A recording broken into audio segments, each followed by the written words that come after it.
Hello students, जैसा कि हम लोगों ने लास्ट क्लास में पढ़े थे टाइप्स ऑफ केमिकल रिएक्शन, है ना। टाइप्स ऑफ केमिकल रिएक्शन पढ़े थे। अब इसमें हम लोगों ने क्या क्या पढ़ लिया था? कॉम्बिनेशन रिएक्शन पढ़ा था और डीकॉम्पोजिशन रिएक्शन। ठीक है, ये दो टाइप ऑफ केमिकल रिएक्शन हम लोगों ने पढ़ी थी। कॉम्बिनेशन रिएक्शन में क्या होता है?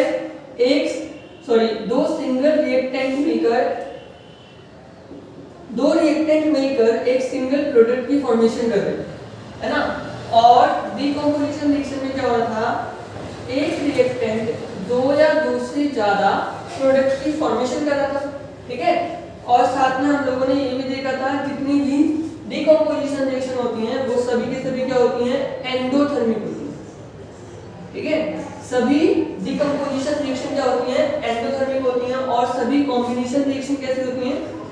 एक्सोथर्मिक होती हैं। ठीक है, now what are endothermic and exothermic reaction? देखो, ऐसी रिएक्शन जिसमें एनर्जी को एब्सॉर्ब कर जाता है। ठीक है, the reactions in which energy is absorbed, और यहाँ पर हम लोग लिख सकते हैं heat is absorbed। ठीक है, ऐसी रिएक्शंस जिसमें हीट को एब्सॉर्ब कराया जाता वो एंडोथर्मिक रिएक्शन थी। और ऐसी रिएक्शंस जिसमें हीट को इवॉल्व कराया जाता है ना, हीट इज इवॉल्व, तो हीट बाहर रिलीज हो रही थी। ठीक है, ऐसी रिएक्शन जिसमें हीट बाहर रिलीज होती है उसको हम लोग क्या बोलते हैं? एक्सोथर्मिक रिएक्शन बोलते हैं। और जिसमें हीट अंदर एब्सॉर्ब करी जाती है उसको क्या बोलते हैं? एंडोथर्मिक रिएक्शन बोलते हैं। और कॉम्बिनेशन रिएक्शन क्या होती है? जिसमें दो या दो से ज्यादा रिएक्टेंट मिलकर एक सिंगल प्रोडक्ट की फॉर्मेशन करते हैं। ठीक है, और डीकॉम्पोजिशन रिएक्शन क्या होती है? जिसमें एक सिंगल रिएक्टेंट दो या दो से ज्यादा प्रोडक्ट की फॉर्मेशन करता है। अब हम लोगों को आज की क्लास में पढ़ना था डिस्प्लेसमेंट रिएक्शन और डबल डिस्प्लेसमेंट रिएक्शन। ठीक है, तो आज की क्लास में हम लोगों को पढ़ना था डिस्प्लेसमेंट रिएक्शन और डबल डिस्प्लेसमेंट। तो सबसे पहले हम लोग डिस्प्लेसमेंट रिएक्शन को देखते हैं क्या होती है ना। डिस्प्लेसमेंट रिएक्शन, देखो यहाँ भी नाम से समझ आया, displace, something will be displaced. Now what will be displaced? The reaction, और you can say the chemical reaction, the chemical reaction in which highly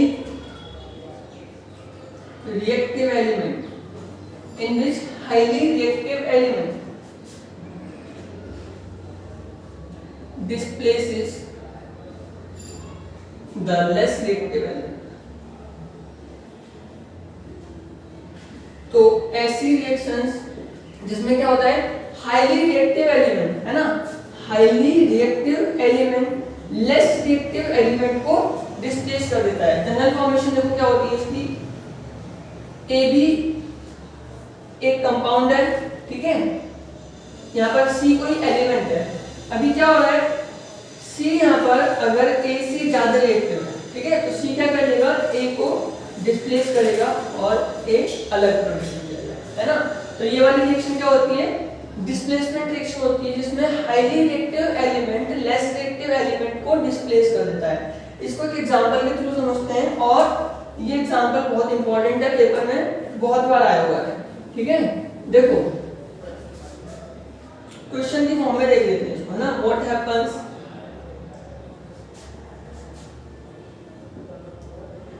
when iron nail is dipped in copper sulfate solution। ठीक है, iron nail को अगर copper sulphate के solution में डालते हैं तब क्या होता है? हम लोग डिस्प्लेसमेंट रिएक्शन के एग्जांपल को समझ रहे हैं क्वेश्चन की फॉर्म में। ठीक है, तो इसका आंसर देखो क्या होगा। एक आपकी बुक में भी एक्टिविटी दी होगी, ऐसे करके बीकर है, बीकर के अंदर कॉपर सल्फेट का सॉल्यूशन है। ठीक है, कॉपर सल्फेट का सिंबल होता है CuSO4, और ये किस कलर का होता है? ब्लू कलर का होता है। ठीक है, किस कलर का होता है? ब्लू कलर का होता है। और आयरन नेल है, ऐसे करके बाहर आपको दो आयरन नेल प्रोवाइड कराई है। ठीक है, हम क्या करेंगे? इनमें से एक आयरन नेल को उठा के इस सॉल्यूशन के अंदर डाली और बाद में ये एक जो बाहर थी और यहाँ से एक जो बाहर निकली, ठीक है, दोनों के कलर को क्या करेंगे, ऑब्जर्व करेंगे, है ना। तो क्या मिलेगा आपको, देखो, when iron nail is dipped in copper sulfate solution, the color of solution changes from blue to green due to the displacement of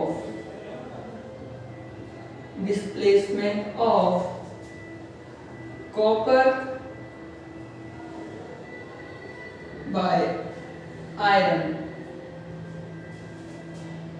in the solution and formation of or you can say which results in the formation of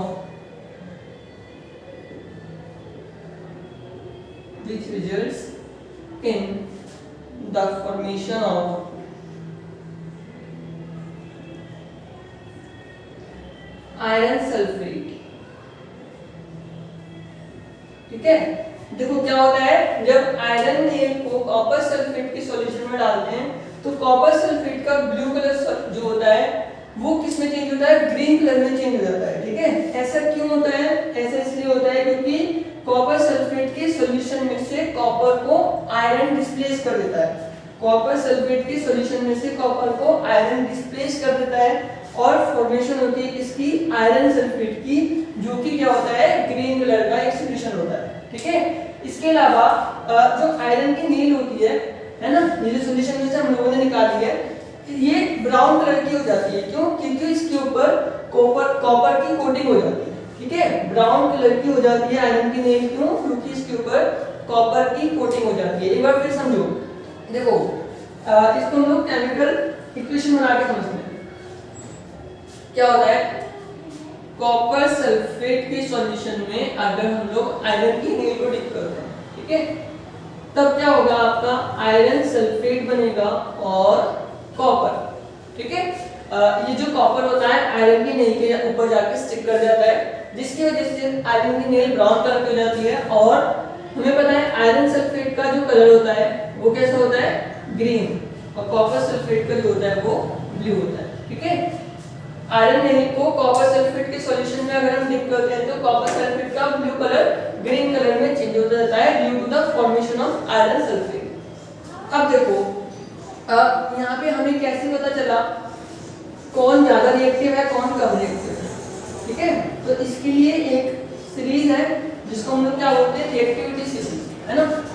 इसके लिए भी एक trick है, कालू नाम का माली आज जरा fish पकाता है। ठीक है, और लास्ट में लेंगे कॉपर मरकरी सिल्वर गोल्ड। ठीक है, कालू potassium sodium calcium magnesium aluminium zinc iron lead hydrogen copper mercury silver gold. ठीक है, इसको हम लोग क्या बोलते हैं, रिएक्टिविटी सीरीज बोलते हैं। सबसे ऊपर जो होगा, ठीक है, ये सबसे ज्यादा रिएक्टिव होगा, मोस्ट रिएक्टिव, और सबसे नीचे वाला क्या होगा, लीस्ट रिएक्टिव। फिर से समझो एक बार। ठीक है, रिएक्टिविटी सीरीज क्या होती है, ये सीरीज ऑफ एलिमेंट होती है जो मोस्ट रिएक्टिव एलिमेंट और लीस्ट रिएक्टिव एलिमेंट को कंपेयर करने के लिए बनाई गई है। ठीक है, सबसे ऊपर क्या है, मोस्ट रिएक्टिव एलिमेंट है और धीरे धीरे करके रिएक्टिविटी डिक्रीज होती चली जाती है, और सबसे लास्ट में क्या है, लीस्ट रिएक्टिव एलिमेंट है ना। तो इसके लिए ट्रिक थी क्या, कालू नाम का माली आलू जरा फीके पकाता है। ठीक है, यहां तक ये ट्रिक अप्लाई होगी, बाकी सिंपल है यार, याद कर लोगे, कॉपर मरकरी सिल्वर गोल्ड। अच्छा देखो एक एग्जांपल के थ्रू समझते हैं इसमें, है ना। जैसे हम लोग लेते हैं कैल्शियम सल्फेट। कैल्शियम सल्फेट को अगर मैं एल्यूमिनियम के साथ रिएक्ट करवाता हूँ, है ना, कैल्शियम सल्फेट को एल्यूमिनियम के साथ रिएक्ट करवाता हूँ तो कोई भी रिएक्शन नहीं होगी। कोई भी रिएक्शन क्यों नहीं होगी? यहाँ देखो, calcium is more reactive than aluminium, okay, because calcium is more reactive than aluminum, okay.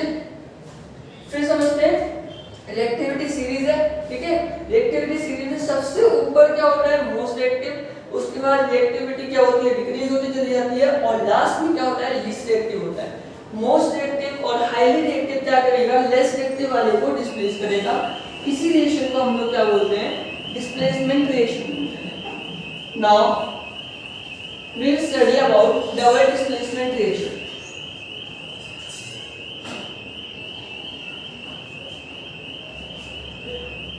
Double displacement reaction, ठीक है।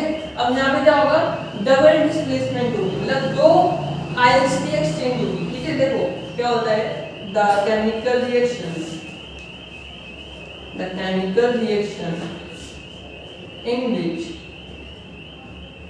in which exchange of ions between reacting elements takes place, okay, ठीक है। देखो क्या होता है? एक ऐसी केमिकल रिएक्शन जिसमें रिएक्टिंग एलिमेंट्स के बीच में क्या होगा? आयंस का एक्सचेंज होगा। कैसे? देखो, सोडियम सल्फेट, ठीक है। जब सोडियम सल्फेट बेरियम क्लोराइड के साथ रिएक्ट करेगा, है ना, सोडियम सल्फेट जब बेरियम क्लोराइड के साथ रिएक्ट करेगा तब हमारे पास फॉर्मेशन होगी आपकी बेरियम सल्फेट और सोडियम क्लोराइड, ठीक है। इधर क्या करें? दोनों रिएक्टिंग एलिमेंट्स ने अपने आयंस को एक्सचेंज करा है ना। तो ऐसी रिएक्शंस जिसमें रिएक्टिंग एलिमेंट्स के बीच में आयन का एक्सचेंज होगा उसको क्या बोलेंगे हम लोग? डबल डिस्प्लेसमेंट रिएक्शन बोलेंगे। अच्छा, इसको जनरल फॉर्मेशन देखें तो ऐसे करते हैं, AB प्लस CD, है ना, तो क्या बनाएंगे? CB प्लस AB, ठीक है। AB प्लस CD फॉर्म करेंगे CB प्लस AB। तो यहाँ पे क्या हो रहा है? एक्सचेंज हो रहा है आयंस का रिएक्टिंग एलिमेंट्स के बीच में, ठीक है। तो ऐसी रिएक्शन जिसमें रिएक्टिंग एलिमेंट्स के बीच में आयंस का एक्सचेंज होगा उसको हम लोग क्या बोलते हैं? Double displacement reaction. Now most important reaction is redox reaction.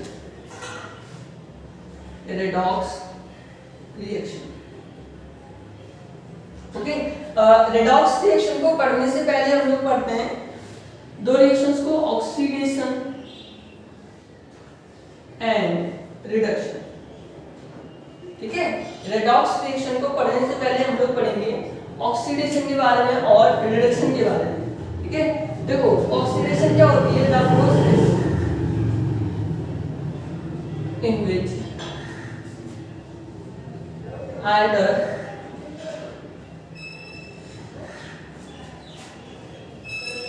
addition of oxygen or removal of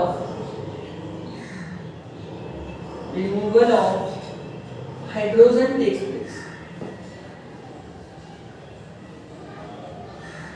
okay. देखो एक ऐसी रिएक्शन जिसमें क्या होगा? या तो ऑक्सीजन ऐड होगा या फिर हाइड्रोजन रिमूव होगा, उसको हम लोग क्या बोलते हैं? ऑक्सीडेशन बोलते हैं। देखो एक एग्जांपल के थ्रू समझते हैं, इंपॉर्टेंट एग्जांपल है, पेपर में कई बार पूछा गया है, ठीक है। और आपके एनसीईआरटी के बैक एक्सरसाइज में भी इससे रिलेटेड एक क्वेश्चन है कि कॉपर को एयर की प्रेजेंस में हम लोग हीट करते हैं, ठीक है, तो क्या बनता है? कॉपर ऑक्साइड बनता है ना। क्या होता है? Copper oxide. देखो कॉपर जो होता है वो ब्राउन कलर का होता है ना, और ये जो कॉपर ऑक्साइड होता है ये ब्लैक कलर का होता है। कलर याद रखना आपको, है ना। बुक में ऐसा क्वेश्चन है, अ shiny brown colored element when heated in the presence of oxygen results in the formation of a black colored compound.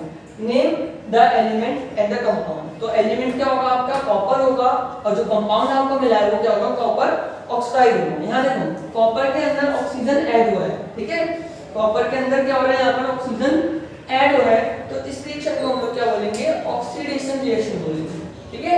Now next one is reduction. What is reduction? The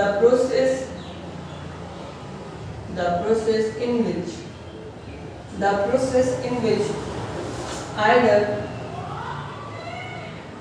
hydrogen is added or oxygen is removed is known as reduction, ठीक है। एक ऐसी chemical reaction या एक ऐसी process जिसमें क्या होता है या तो हाइड्रोजन ऐड होगा या फिर ऑक्सीजन रिमूव होगा।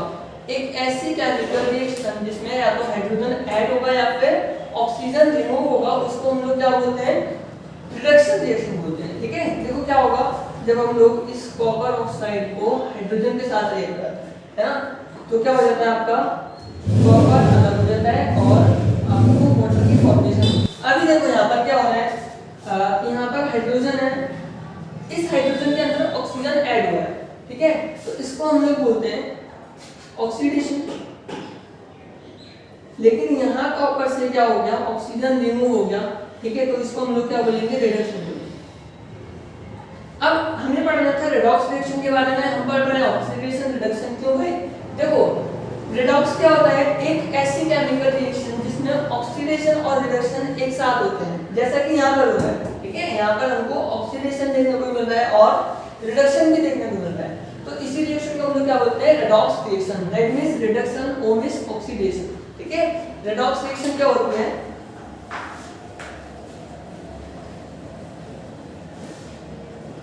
the reaction in which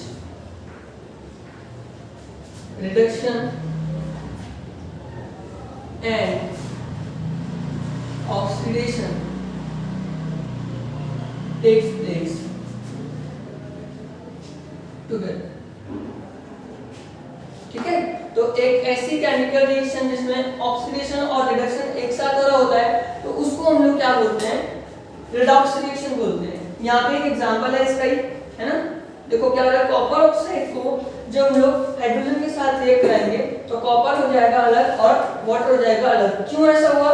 जब हम लोग पढ़ रहे थे कालू नाम का माली आलू जरा फीके पकाता है, ठीक है।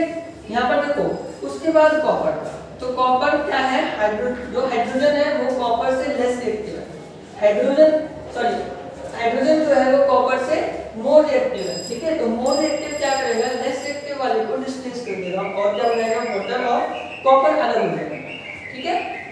अब देखो हमारी एवरीडे लाइफ में ये रिडॉक्स रिएक्शन हमारी एवरीडे लाइफ में ये ऑक्सीडेशन रिएक्शन जो होती है बहुत इंपॉर्टेंट रोल प्ले करती है। हम लोग इसको एवरीडे लाइफ में बहुत जगह देखते हैं, ठीक है।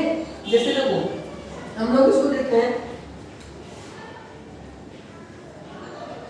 कोरोजन के अंदर, है ना, और एक टर्म है रेंसिटी, ठीक है। इंपॉर्टेंट है दोनों रिएक्शन, कोरोजन क्या होता है और रेंसिडिटी क्या होता है, ये क्या है दोनों एग्जांपल है हमारी एवरीडे लाइफ में होने वाले ऑक्सीडेशन प्रोसेस के, ठीक है। देखो कोरोजन क्या होता है, removal of upper layer of metal on reacting with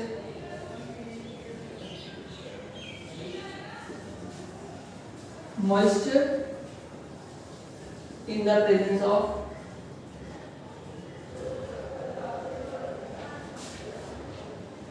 air, ठीक है। देखो क्या होता है, एयर और मॉइस्चर की प्रेजेंस में मेटल की जो अपर सरफेस जो होती है वो खराब होने लगती है। इस प्रोसेस को हम लोग क्या बोलते हैं कोरोजन बोलते हैं। इसका एग्जांपल है क्या, रस्टिंग ऑफ आयरन,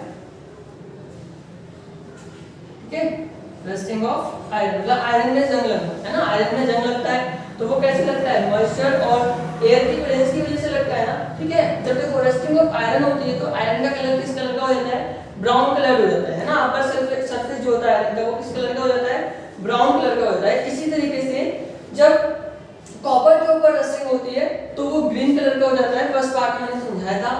और इसके अलावा अगर सिल्वर के अंदर कोरोजन होता है तो वहां पे हमको किस कलर का दिखाई देगा, चेंज हो जाएगा उसका ब्लैक कलर, ठीक है, याद रखना इसको। Now rancidity,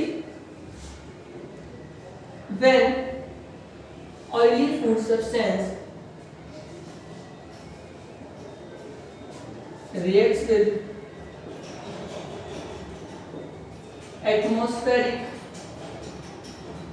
when oily food substance reacts with atmospheric oxygen, they become rancid. Okay देखो क्या होता है जब हम लोग ऑयली फूड सब्सटेंसेस को ऑक्सीजन की बेंच में रख देते हैं, ठीक है, तो वो रेंसिड हो जाते हैं, मतलब खराब हो जाता है, उसमें से अजीब सी स्मेल आने लगती है, इवन टेस्टलेस भी हो जाते हैं, टेस्ट थोड़ा सा अच्छा नहीं होता उनका, है ना, टेस्ट खराब हो जाता है उनका, देखना। तो इस रेंसिडिटी से बचने के लिए क्या करा जाता है, बहुत सारे अलग अलग तरीके हैं, ठीक है। मेनली हमको क्या करना है, फूड आइटम्स को ऑक्सीजन से रिएक्ट करने से बचाना है। रेंसिडिटी से बचने के लिए मेनली हमें क्या करना है, फूड आइटम्स को ऑक्सीजन से रिएक्ट करने से बचाना है, जिसके लिए हम लोग क्या कर सकते हैं, एयर टाइट कंटेनर में फूड को पैक कर सकते हैं, ठीक है, फ्रिज के अंदर रख सकते हैं, है ना। इवन जो चिप्स के पैकेट्स होते हैं या फिर कुरकुरे हैं, ऐसे बहुत सारे जंक फूड आइटम्स हैं जो पैकेट्स में आते हैं, तो उनको हम लोग क्या करते हैं, नाइट्रोजन गैस, है ना, नाइट्रोजन गैस से फिल करा जाता है। क्यों, नाइट्रोजन जो गैस होती है क्या होती है, एंटीऑक्सीडेंट की तरह काम करती है। किसकी तरह काम करती है, एंटीऑक्सीडेंट, है ना। एंटीऑक्सीडेंट क्या होते हैं, ऐसे केमिकल सब्सटेंस जो ऑक्सीजन को ऐड होने से बचाते हैं, ठीक है, ऑक्सीडेशन होने से बचाते हैं, उनको एंटीऑक्सीडेंट्स बोलते हैं, ठीक है। तो क्या हो गया, रेंसिडिटी से बचने के लिए फूड आइटम्स को हम लोग एयर टाइट कंटेनर में रख सकते हैं और पिकलिंग वगैरह भी कर सकते हैं, छोटी क्लासेस में पढ़ा हुआ है आपने। एक बार उनको फ्रिज में रख सकते हैं या फिर जिस पैकेट में वो है उसमें हम लोग क्या कर सकते हैं, नाइट्रोजन गैस को फिल कर सकते हैं। क्यों, नाइट्रोजन गैस होती है वो एंटीऑक्सीडेंट्स की तरह काम करती है। Now we have finished our first chapter, in next class we will start new chapter.